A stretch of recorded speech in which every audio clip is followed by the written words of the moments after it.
To follow up on what you've shared about essence, Faisal, I wonder what you would suggest to people who are interested in understanding it, integrating it, being more familiar with these concepts as reality.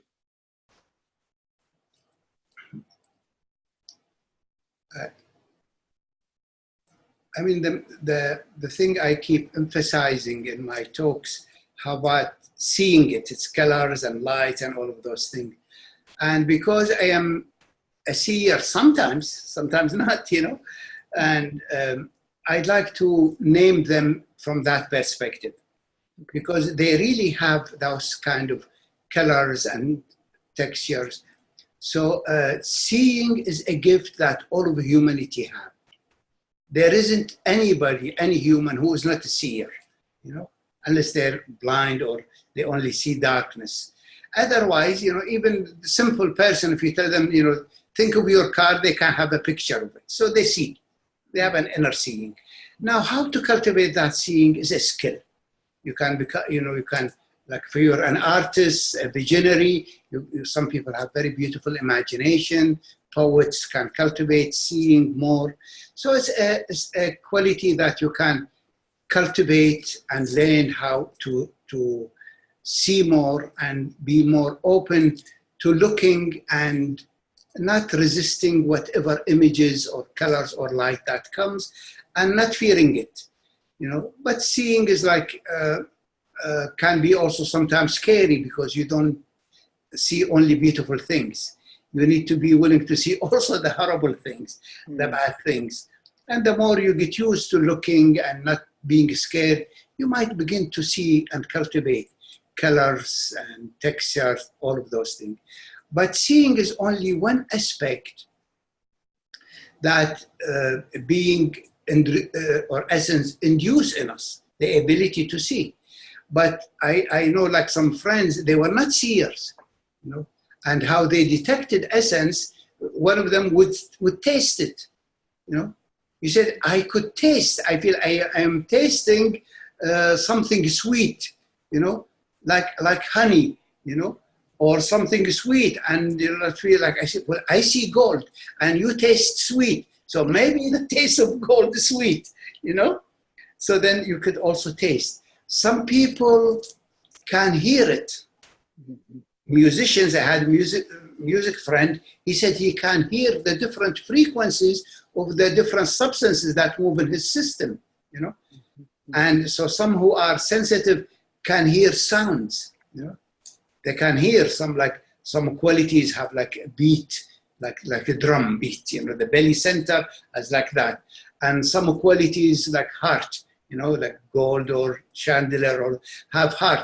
And they can hear music, like melodies and all of the things in the heart. And then they can, when it opens in the head, they can hear like symphony or something. So it's a higher frequencies.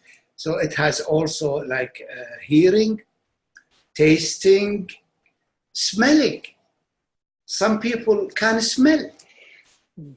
They have very good, and they in some cultures, they say the nose knows, And in the Middle East, we believe that women are run by the nose more than the eyes. The eyes look, the guys look by the eyes, form and shape and this thing, and the woman looks by the smell.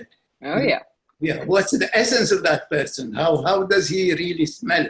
Sure.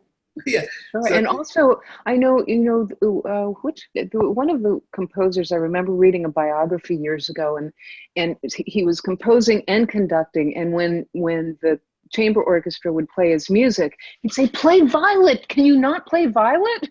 Yes. Because that's how he saw it. He literally, it was... Yeah, so sometimes you can combine the color and the sound, and some is feelers.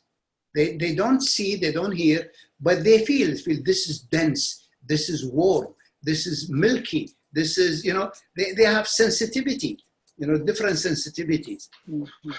Essence common colors, comes, like it activate all our senses, and it can refine our senses.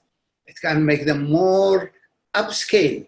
The seeing can, you know, like some people, psychic, for example, I always wonder, how do those psychics see auras? I don't see auras, but I see the essential states later on.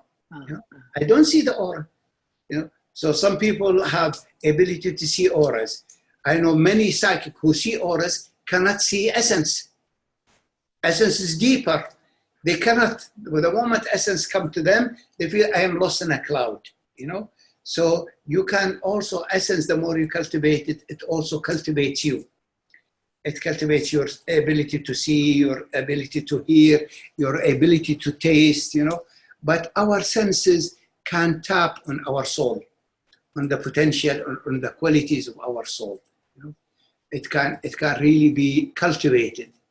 So I encourage those who are into sensing and knowing through all of those, not just through intellect and all of that, that's fine, but through sensing, you know, awareness, that to be courageous, to look, and to be able to accept the mistake when they say, you know, you thought you saw a diamond, you only saw a zirconium. It's not a diamond. Then, okay, it was not real. You know, it was an image. My mind made an image of it. But the diamond is that you really see it and you try to break it, it doesn't break. You know, so essence is real, has all the five senses affected. So even though I see, for example, I see golden, I become golden.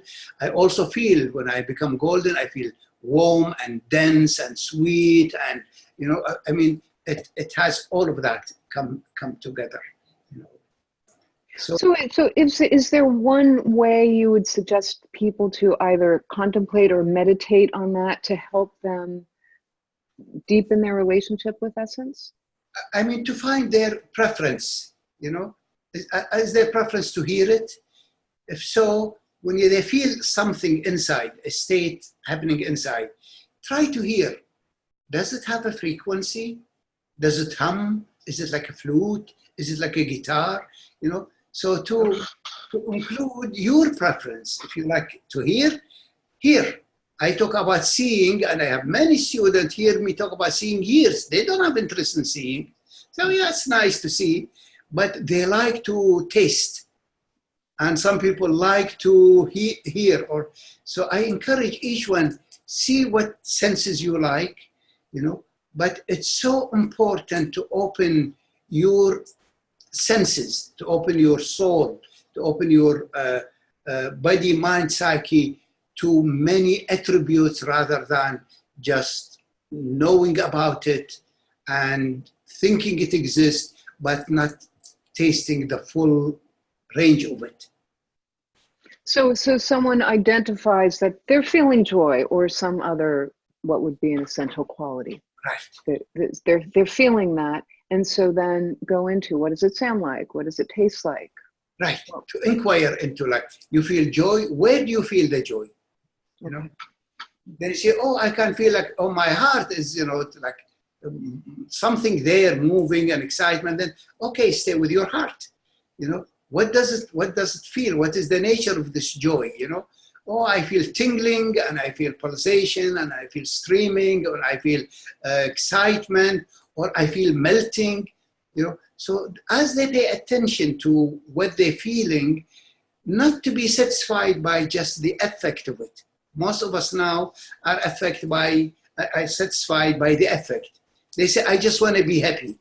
So they feel the feeling of happiness, but they don't get the essence of happiness. So when, you know, like, they experience the state of happiness, you know, but they don't know what made them happy.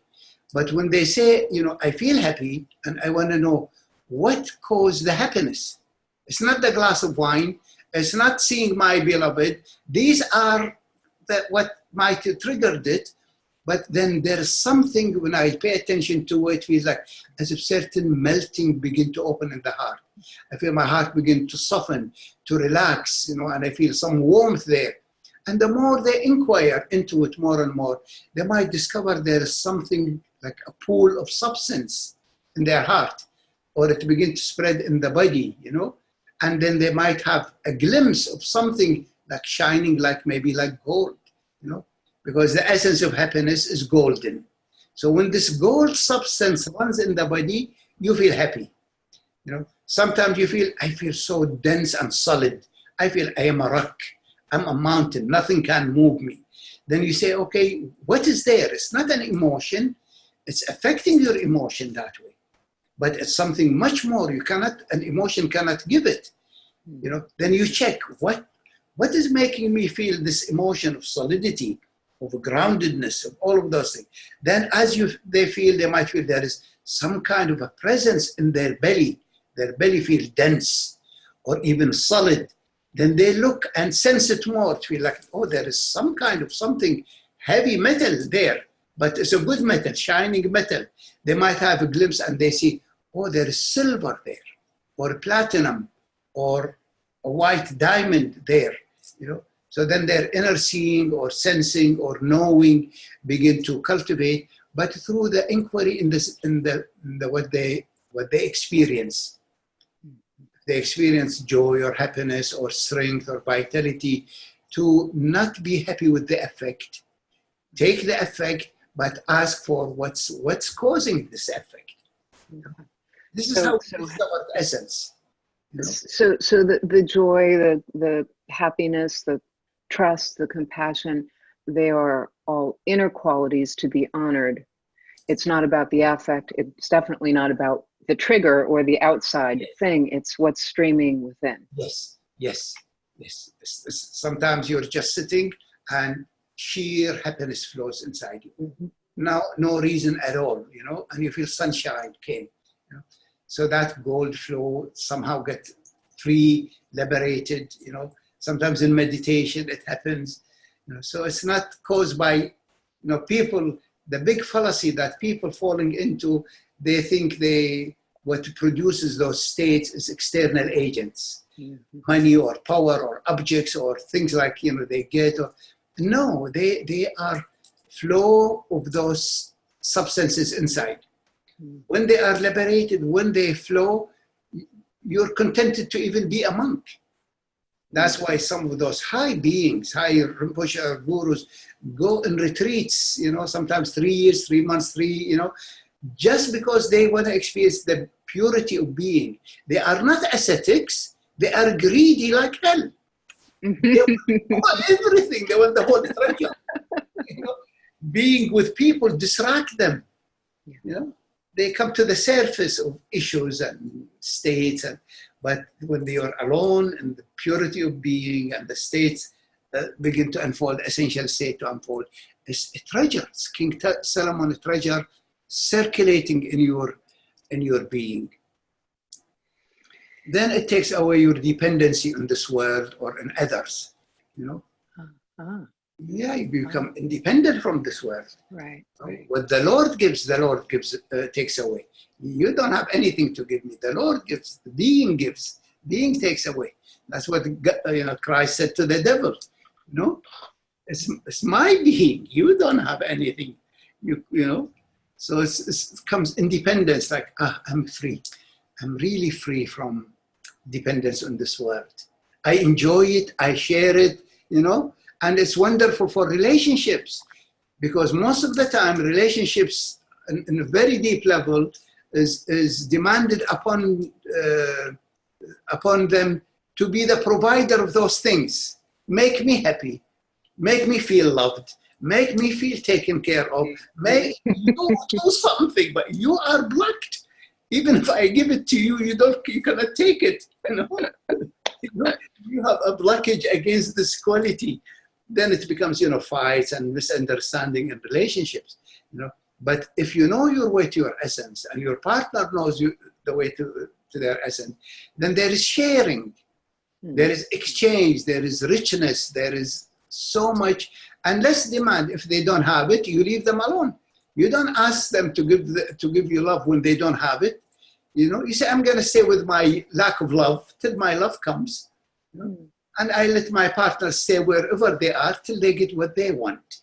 So it really balances the relationship. It really takes away a lot of the demand and leaves room for sharing, learning, growing with each other, discovering.